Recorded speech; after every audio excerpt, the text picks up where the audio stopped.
paz do Senhor, mais um momento em que a gente pode estar compartilhando da palavra do Senhor. E nesses dias que se tornam tão difíceis, com toda essa situação que tem sido falado, como o apóstolo no domingo pregou, essa pandemia que mundialmente tem trazido problemas e dificuldade a todos, né? Muitas pessoas nesse momento que buscam da presença de Deus, e algo que talvez a gente possa estar comentando hoje é a esse respeito, porque nós vemos que algumas pessoas parece que só conseguem sentir a presença de Deus quando estão fisicamente na igreja, quando estão ali junto com os irmãos, naquele ambiente onde nós podemos estar adorando ao nosso Deus, se concentrando naquele momento. Porque o que eu vejo é que, assim como nós estamos em casa, reclusos, com essa questão de distanciamento, trabalhando home office, nós criamos novos hábitos, onde nós reformulamos todos os nossos horários, tudo aquilo que a gente faz, procuramos nos adaptar da melhor maneira possível, mas o que eu tenho percebido do meu modo de pensar e ver é que as coisas parecem que já se acostumaram de tal maneira que já não tem tempo para mais nada. A gente corre o dia inteiro, quando eu pensei que seria um tédio total ficar em casa. Eu pensava assim, o que será que eu vou fazer? Que minha vida inteira, até hoje eu trabalho, então sempre trabalhei, eu saía para trabalhar pela manhã, voltava de tarde, tinha o horário, o compromisso do trabalho, continuo tendo o horário, o compromisso do trabalho, mas a rotina mudou de tal maneira que eu pensava que ia ficar muito entediado com tudo isso, com as coisas, como é que eu iria me acostumar. Nunca fiquei de ficar em casa só pouquíssimas vezes, com alguma ou férias ou alguma coisa nesse sentido, mas falta tempo para todas as coisas, e talvez esse momento que a gente tanto procura, tanto busca de ouvir, de falar com Deus, a gente tem que adequar a um determinado momento, que pode ser esse agora, em que você está vendo esse vídeo, você possa estar pegando o seu cantinho especial, o seu lugar secreto, né? Como nós sempre comentamos, a respeito de que nós temos que ter um momento para conversar com Deus. Muito se dizia, né? 8 horas para trabalhar, 8 horas para descansar e 8 horas em que você pode estar adorando e louvando a Deus. Nem sempre foi assim, 8 horas direto, são poucos os que têm essa oportunidade e esse privilégio. Mas aquele momento que às vezes a gente ficava 1h30, 2 horas, 2h30, né, num culto, onde a gente podia estar compartilhando, poderia estar fazendo todo a nossa conversão junto com os irmãos a respeito de tudo aquilo que o Senhor tem colocado na nossa vida, compartilhando nossos testemunhos, né, glorificando a Deus, e assim já não se tem mais esse momento, né? A gente tem que estar com esse momento de distanciamento, com esse tipo de coisa. Então, talvez seja agora você pensar em que talvez também precise buscar esse momento, esse espaço, né? Dentro desse novo momento que a gente está vivendo, que a gente não sabe quanto tempo mais vai durar. Infelizmente, nesses dias, né?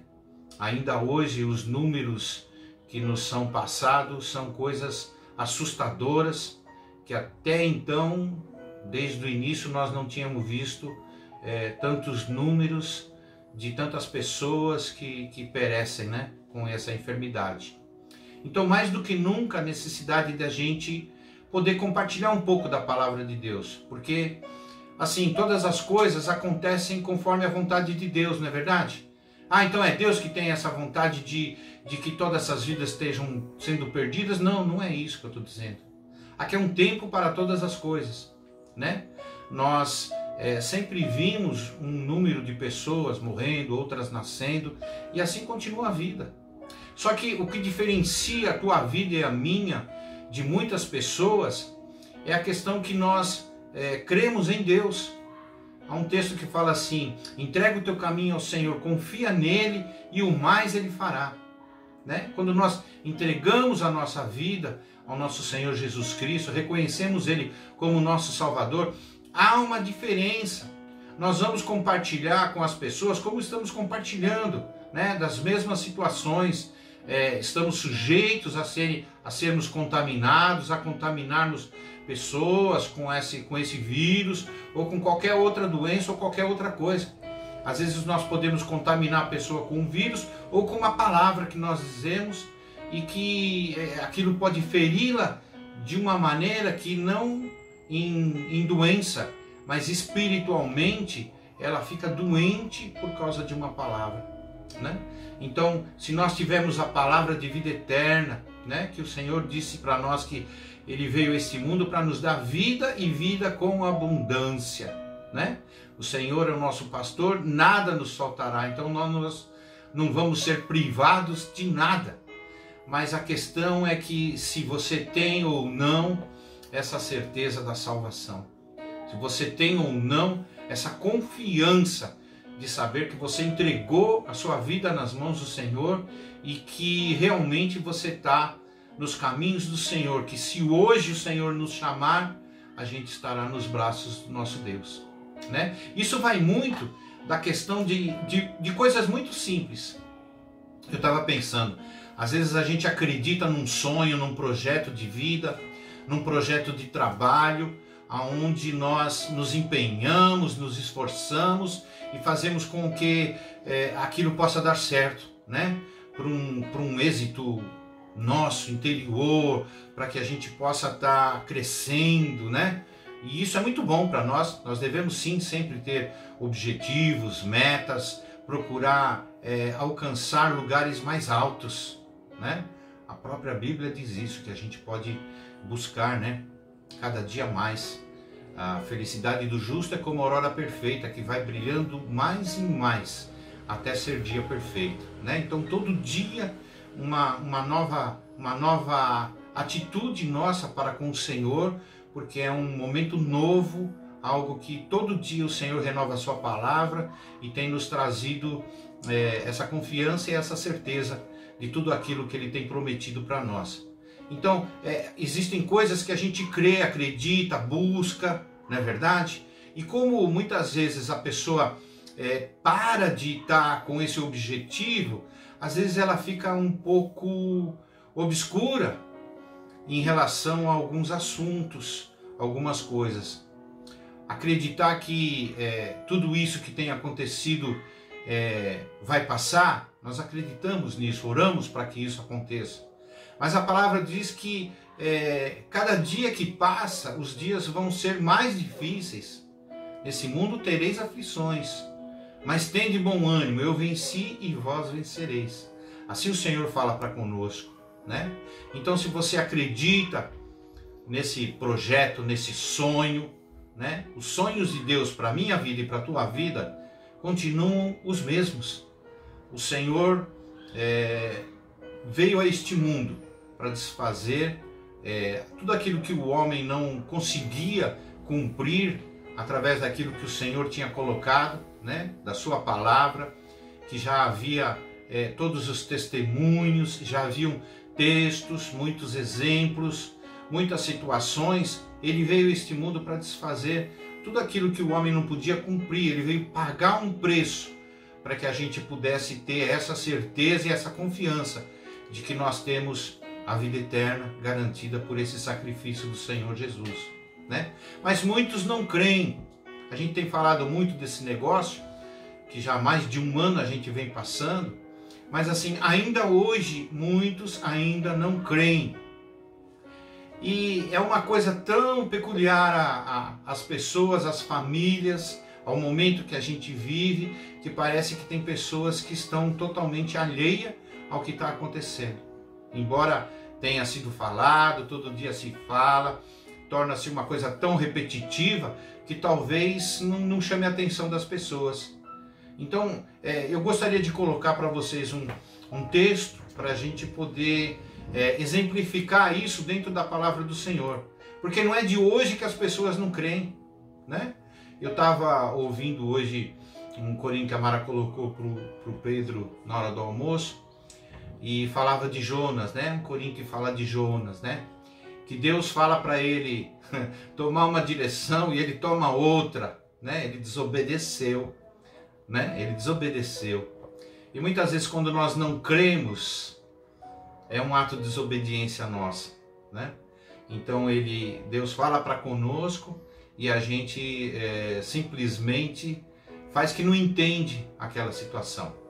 Então eu queria compartilhar com você um pouco de um texto, não quero ser muito demorado, mas fica em Gênesis capítulo 18, nós vamos ler do 10 ao 14 e depois nós vamos ler um outro texto que também está em Gênesis, no capítulo 19, e nós vamos ler do 13 ao 16, só para exemplificar como sempre existiu algo que meio de contrário, né? Meio de que, sabe, ficar desapercebido ou justamente não crer, né? A gente tem que crer no Senhor Jesus Cristo e será salvo tu e a tua casa. Não foi Jesus que disse para aquele homem que estava ao lado dele na cruz? Se tu creres, hoje mesmo estarás comigo no céu. Né? Vamos ouvir então os textos? Amém? Vamos lá. Gênesis 18, versículo 10. E disse: certamente tornarei a ti por este tempo da vida, e eis que Sara, tua mulher, terá um filho. E Sara escutava a porta da tenda que estava atrás dele. E eram Abraão e Sara já velhos e adiantados em idade. Já Sara havia cessado o costume das mulheres. Assim, pois, riu-se Sara consigo, dizendo: terei ainda deleite depois de haver envelhecido, sendo também o meu senhor já velho? E disse o Senhor a Abraão: por que se riu Sara, dizendo: na verdade darei eu à luz ainda, havendo já envelhecido? Haveria coisa alguma difícil ao Senhor? Ao tempo determinado, tornarei a ti por este tempo da vida, e Sara terá um filho. Isso é promessa de Deus, né, irmãos? Isso é promessa de Deus. Eu escolhi esses textos porque está bem próximo de muitas coisas que estão acontecendo, né? Tem se comentado bastante a respeito desse texto, porque está tendo uma novela, né? Se é assim que a gente pode chamar, que traz esses textos, né? E um deles agora, recentemente, é justamente esse, que fala de Sara e de Abraão. Então, o texto nos diz a respeito daquilo que é a promessa de Deus para a nossa vida. Abraão creu naquilo que Deus estava dizendo para ele, porque ele buscava isso. Eu não falei para você no começo, quando a gente tem algo para buscar, um objetivo, algo que ele buscava isso em Deus, porque ele entregava para Deus e queria ser justo e correto diante de Deus naquilo que ele tinha se proposto, né? Se o costume deles era outro, mas ele não quis saber sobre isso, ele quis aquilo que ele tinha no seu coração. E assim Deus o escolheu por causa disso, da sua sinceridade, da sua retidão. E Sara, igualmente ali, vivia com ele em tudo aquilo que Deus colocava para eles. Mas naquele momento, naquela situação, naquela circunstância, que a gente não vai nem se prolongar nisso daí, mas fala que eles já eram bem idosos, ela já tinha perdido o costume das mulheres, ele já com idade avançada, né? Então ela riu, ela não creu, ela riu daquilo que Deus estava colocando para eles, que era uma promessa de que eles teriam um filho, né? Seria pai de nações, né? Então, a partir dali da geração desse filho. Então, a gente pode ver que assim, você vê, é uma coisa tão... quanto eles devem ter buscado? quanto eles devem ter procurado a respeito disso. E no momento que Deus fala, ela não crê. Ele crê, mas ela não. Ela riu. Puxa, como é que vai acontecer isso? Talvez você, na sua vida, esteja se perguntando, né? Nesses dias, como é que pode acontecer isso ou aquilo, ou que eu tenho buscado, aquilo que é o meu objetivo, o meu propósito, o que vai acontecer amanhã? Ah, tudo bem, amanhã a Deus pertence, mas a gente sempre tem um objetivo, tem uma meta, tem algo para buscar. Então a gente vê que tem pessoas que creem e que não creem. Quando Deus falou para Noé construir uma arca num lugar onde não chovia, não tinha essa questão de se construir um barco para colocar as pessoas, os animais, porque não tinha esse costume. As pessoas riram dele, zombaram dele, mas ele não deu ouvidos a isso. Ele começou a construir, ele, sua esposa, seus filhos, toda a sua família foi envolvida naquele propósito, no chamado de Deus, naquilo que é a promessa do Senhor, aquilo que Deus ordena. Então eles começaram e demoraram um bom tempo para construir aquela arca, né? Quando ela se concluiu, que Deus chama já os animais, chama a ele e sua família para que possam entrar, porque ele ia fazer aquilo que ele já havia determinado para eles. Aí sim aquelas pessoas começaram a perceber que realmente Deus estava cumprindo com aquilo que tinha colocado. Você vê a diferença entre a gente acreditar e não acreditar? Ele foi fiel, ele acreditou. Então o que eu quero dizer para você hoje? Acredita naquilo que Deus tem colocado para você. Se Deus falou para nós que Ele é o nosso guarda fiel, que Ele é o nosso Senhor da graça, que Ele é o nosso grande eu sou, que Ele é tudo para nós, que você entrega a tua vida nas mãos dele e ele vai trazer para você a solução, a resposta, a confiança no teu coração, tirar a ansiedade, tirar a depressão, tirar a angústia, né, de querer saber dos dias que se seguirão a respeito disso ou daquilo, né, o que pode nos acontecer, o que pode. Deus pode trazer resposta para nós. Deus pode trazer para nós coisas que a gente nem esperava que pudessem acontecer, e traz justamente nesses dias. No momentos de mais dificuldade que a gente tem, é que cada vez mais a gente busca a Deus. Eu tenho certeza disso. Eu tenho muitos exemplos e não vou falar todos aqui, porque senão a gente vai se alongar muito, e eu gostaria que você ouvisse até o fim, tá? Mas eu tenho muitos exemplos, testemunhos, de que quando há uma luta muito grande, a busca, a procura para com Deus é sempre maior. Sabe? Infelizmente é assim, né? A turma fala assim, a gente pode ir pelo amor ou pela dor. Não é essa a questão que eu estou falando. Eu estou falando é que quando nós estamos com um problema, uma dificuldade, com algo que a gente percebe que não vai ser concluído pelas mãos do homem, por uma atitude, que só depende de Deus, aí sim que a gente começa a buscar cada vez mais e mais e mais e mais, até que o Senhor venha nos trazer resposta, né? Tem um texto agora de Gênesis para a gente concluir, que fala a respeito daqueles que não creram também. Assim como eu dei o exemplo de Noé, que foi obediente e construiu a arca, e aqueles outros que não acreditaram, né, pereceram. Esse texto agora também de Gênesis, capítulo 19, também fala de alguns que não creram, tá bom? Bem rapidinho a gente vai comentar a esse respeito. Gênesis capítulo 19, versículo 13. Porque nós vamos destruir este lugar, porque o seu clamor tem aumentado diante da face do Senhor, e o Senhor nos enviou a destruí-lo. Então saiu Ló e falou a seus genros, aos que haviam de tomar as suas filhas, e disse: Levantai-vos, saí deste lugar, porque o Senhor há de destruir a cidade. Foi tido, porém, por zombador aos olhos de seus genros. E ao amanhecer, os anjos apertaram com Ló, dizendo: Levanta-te, toma tua mulher e as tuas 2 filhas que aqui estão, para que não pereças na injustiça desta cidade. Ele, porém, demorava-se, e aqueles homens lhe pegaram pela mão, e pela mão de sua mulher e de suas 2 filhas, sendo-lhe o Senhor misericordioso, e tiraram-no e puseram-no fora da cidade. Amém?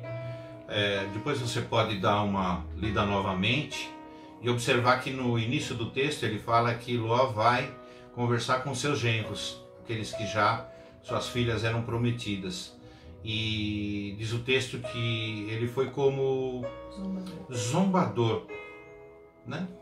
Então eles zombaram de Ló por aquilo que Deus tinha colocado para ele, né? E ele queria levá-los para que eles não perecessem. No final do texto vocês podem observar que o texto fala que ele pegou, que Deus fala para ele: pegue a sua mulher e as suas filhas e saiam daqui, né? E os anjos os levaram para fora, né? Então aqueles genros ficaram para trás, pereceram, porque não acreditaram, mesmo convivendo, né? É interessante como a gente convive com tanta coisa, acredita em muita coisa e outras coisas a gente não acredita, né? Ainda bem que existem muitos textos que nos trazem a certeza e a confiança de que quando nós acreditamos no Senhor, o Senhor nos dá vitória, né? Se a gente quisesse enumerar alguns rapidamente, você poderia ver lá Daniel, né? Foi jogado na cova dos leões, né? E o que aconteceu a ele? Nada, né? Pela manhã, quando o rei foi lá, encontrou ele são e salvo, né? Não tinha um só arranhão sequer pelos leões, né? Sadraque, Mesaque e Abidnego foram jogados na fornalha, 7 vezes mais aquecida, né? E o que aconteceu? Eles passearam, os 4, né? Sadraque, Mesaque e Abidnego, e o Senhor ali. Saíram para fora e eles não tinham um chamuscado de queimado, né? Aquela mulher no Novo Testamento, aonde o Senhor fala através do profeta, né? Vai, pega a tua farinha, a última que você tem, que você ia preparar para você e para o seu filho e morrer, porque não tinha nada. Prepara primeiro para mim e depois faz para você. E você já conhece o texto, né? Aquela mulher que tinha o fluxo de sangue, ela não se importou de ser mulher, e naquela época era mais complicado para que ela pudesse se achegar naquela multidão, mas ela não teve receio algum. Ela foi por um lado, por o outro, por baixo, por cima dos lados, mas chegou e tocou nas vestes do Senhor. Então acredite que Deus tem prazer para com as nossas vidas. Ele tem nos chamado para que a gente possa ser liberto e salvo de muitas coisas, né? Então, a primeira promessa que o Senhor traz para nós hoje é a tua certeza da tua salvação. Crê no Senhor Jesus Cristo, será salvo tu e a tua casa, tá bom? Eu vou fazer uma oração e espero que você medite nesses textos, nesses exemplos, para que você possa tomar como exemplo e acreditar sim naquilo que Deus tem trazido para nós, aquilo que Deus tem declarado para a nossa vida, em qualquer momento que você esteja, em casa, no trabalho, na igreja, na rua, na condução, no carro, em qualquer lugar que você esteja, o Senhor sempre estará com você, porque Ele é onisciente, onipresente e onipotente. Nós não podemos estar todo minuto com você, mas o Senhor está de olhos com você, Ele nem tosqueneja. A palavra de Deus diz assim para nós, né? Então fica na confiança do Senhor, que Ele está de olhos abertos para com você, tá bom? Ele tem visto as suas lágrimas, Ele tem visto a tua situação e compreende muito bem aquilo que eu e você precisamos receber hoje. E eu peço que Deus te envie o Espírito Santo a falar ao teu coração para te trazer uma alegria especial para esses dias, tá bom? Eu vou orar, creia. Senhor Deus e Pai, nós te agradecemos por esse momento, essa oportunidade de poder compartilhar da palavra do Senhor. Eu peço que teu Espírito Santo traga a esses textos e a tudo que nós comentamos para exemplo para as nossas vidas, para qualquer situação em que nós estejamos a ouvir essas palavras, e que ela possa transformar, libertar, trazer cura Porque é isso que a tua palavra traz para nós, Pai. Somente ela pode nos convencer do pecado e pode nos tirar, Senhor, ó Pai, daquilo que muitas vezes não tem nos feito ver a tua glória e a tua presença em nossas vidas. O salmista fala: sonda-me, ó Deus, e vê se há em mim algum caminho mau e guia-me, pelo caminho correto. Então, se algo tem atrapalhado a nossa vida, o nosso pensamento, os nossos pensamentos, as nossas atitudes, que o Senhor, ó Deus, venha nos trazer a compreensão, a alegria e crermos que o Senhor, ó Deus, tem promessa para a nossa vida. Eu quero declarar e profetizar sobre a tua vida uma bênção especial em nome de Jesus. Que Deus te abençoe, fique com Deus. Muito obrigado.